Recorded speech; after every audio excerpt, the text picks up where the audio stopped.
concluimos hablando no ya de la intención comunicativa, sino de otro asunto lingüístico directamente relacionado con la propiedad textual de la adecuación. Efectivamente, como recordamos, que esta propiedad textual, la de la adecuación, se refiere al hecho de que el texto ha de adecuarse, valga la redundancia, ha de ser apropiado, ha de tener en cuenta la situación comunicativa para que su eficacia, desde el punto de vista justamente de la comunicación, se vea reforzada y no se vea entorpecida. Bueno, en relación con la adecuación y con un tema que afecta directamente a nuestra asignatura y que tiene gran trascendencia, queremos hablar ahora de las variedades de lengua. Se trata solamente de recordar, básicamente, cuáles son las distintas posibilidades en este sentido.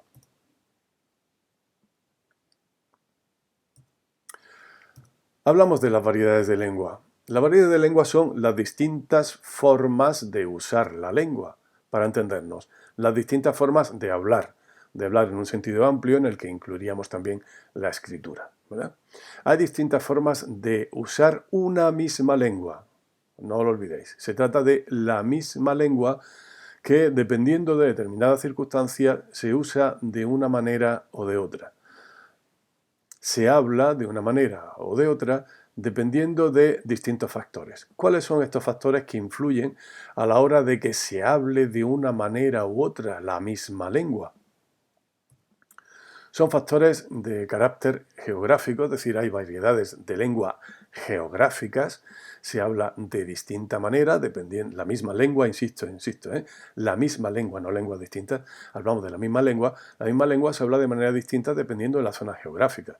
Es muy obvio aquí, por ejemplo, en el caso del español, que no se habla de la misma manera el español, aunque solo fuera por cuestiones desde el punto de vista, digamos, de la pronunciación, con respecto aquí, a Andalucía, con respecto, por ejemplo, a las variedades del norte de la península.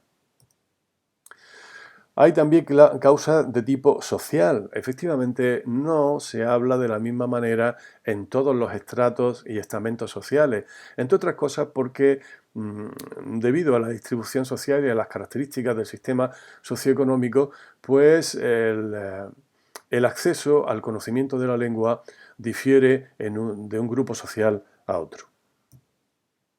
Y efectivamente, dependiendo de la situación en la que nos encontremos, y aquí pensamos sobre todo en la relación que tengamos, por ejemplo, con nuestro interlocutor o interlocutora, pues dependiendo de la situación tampoco se habla de la misma manera.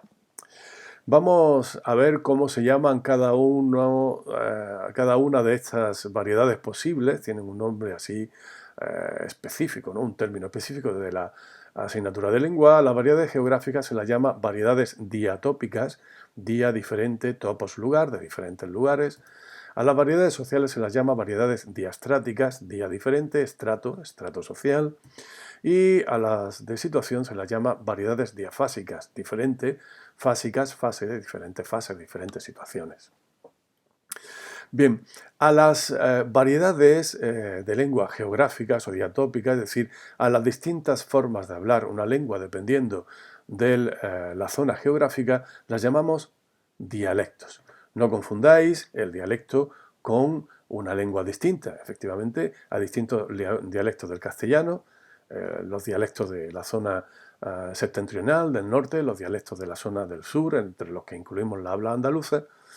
Y sin embargo, el catalán, por ejemplo, y el castellano son lenguas distintas, o el castellano y el gallego son lenguas distintas, y mucho más obvio, ¿verdad? El castellano y el euskera o vasco son lenguas distintas, ¿verdad? No confundamos los dialectos, que son distintas formas de la misma lengua, con lenguas distintas. Bien, en cuanto a las variedades sociales, distinguimos un nivel culto en el uso de la lengua, un nivel medio o estándar en el uso de la lengua y el nivel vulgar en el uso de la lengua. Además, incluimos aquí las llamadas jergas. Recordaréis que esto de las jergas se refieren a formas de hablar que son características de determinado grupo social. Por ejemplo, la gente, vamos a decirlo así, la gente joven, ¿no? Habla de una manera, tiene una serie de palabras, quizás es lo más llamativo, que naturalmente el léxico, hay un tipo de léxico que a lo mejor es desconocido por otros sectores de la población, como puede ser la gente más adulta o la gente de más edad, ¿verdad? Que les llama mucho la atención la forma de hablar de, de la gente joven. Este es un ejemplo, digamos que a nosotros no nos afecta directamente, pero hay muchos tipos de jergas, ¿verdad? Hay jergas características incluso de cada una de las profesiones. ¿Mm?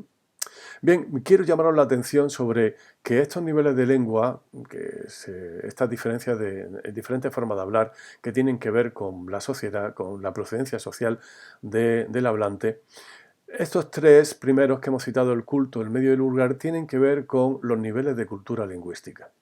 El culto se entiende que es un nivel de cultura lingüística elevado y se va a notar sobre todo pues, por el refinamiento en la selección del léxico o el cuidado en la construcción de la frase. Hay un nivel medio, que es un nivel médico, perdón, es un nivel en el cual no se incurren en errores, se denomina también nivel estándar de uso de la lengua, no hay errores apreciables, pero tampoco existe un elevado nivel desde el punto de vista, por ejemplo, del léxico inusual, ¿no? Y el nivel vulgar. Me interesa llamaros la atención sobre el nivel vulgar porque el nivel vulgar, si se entiende, de todo lo que vamos a citar aquí, es lo único que se entiende como una forma incorrecta de utilización de la lengua. El nivel vulgar se corresponde pues con graves faltas, por ejemplo, si se trata de la escritura, con la falta de ortografía. O, por ejemplo, a la hora de hablar, pues con confusiones léxicas, ¿no? Como en vez de vídeo, pues alguien, digamos, que solamente lo ha escuchado, nunca lo ha visto escrito, ¿no? Puede entender que vídeo viene a ser lo mismo que vidrio, ¿verdad? Que es una palabra que a lo mejor le suena muy culta. Os digo esto porque he tenido la oportunidad de escuchar esa confusión en boca de ancianos analfabetos que por otra parte tenían en otros aspectos una enorme cultura lingüística. Pero bien, nos referimos a este tipo de confusiones que se consideran como vulgares e incorrecciones desde el punto de vista de la norma lingüística. En cambio, los dialectos, y naturalmente el nivel culto de la lengua, el nivel medio y la jerga, no se consideran incorrecciones lingüísticas. Es decir, los andaluces no hablamos de una manera incorrecta para entendernos, ¿verdad?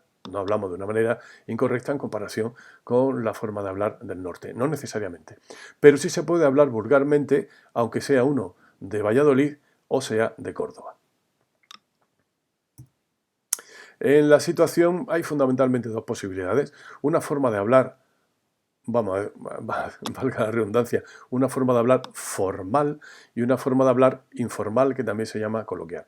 La forma de hablar formal, la variedad de lengua formal, vamos a decirlo con un poco de más propiedad, la variedad de lengua formal es esa variedad que se utiliza cuando no hay una relación, vamos a decirlo así, de confianza entre los interlocutores. Entonces se utilizan determinadas fórmulas de cortesía a la hora de hablar y también se pone más cuidado en lo que se está diciendo. En la variedad de lengua informal hay una relación más próxima entre los interlocutores. Eso permite un mayor, vamos a decirlo así, abandono a la hora de hablar y de comunicarlos. Se utiliza naturalmente el tuteo y también podemos utilizar muletillas, esas expresiones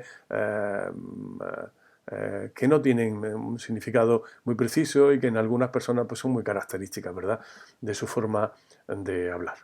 Bien, no tratamos de ser exhaustivos en esto de las variedades de lengua, no las vamos a estudiar en profundidad, tuviste ya seguramente oportunidad de hacerlo en cuarto de la ESO, pero sí quería llamaros la atención porque es posible que desde el punto de vista estilístico os pueda ser de utilidad, sobre todo si tenéis que hacer una valoración de la utilización de la lengua desde el punto de vista de la adecuación del texto. ¿Qué os digo yo? A lo mejor un artículo en el que se utilizan expresiones de tipo coloquial o informal para marcar más cercanía, para subrayar más cercanía entre el que está escribiendo el artículo y su receptor. O, por ejemplo, en un diálogo de una novela se pueden utilizar determinadas variedades de lengua con el fin de caracterizar a los personajes. Bien, pues eso es todo en cuanto a la adecuación. Nos vemos.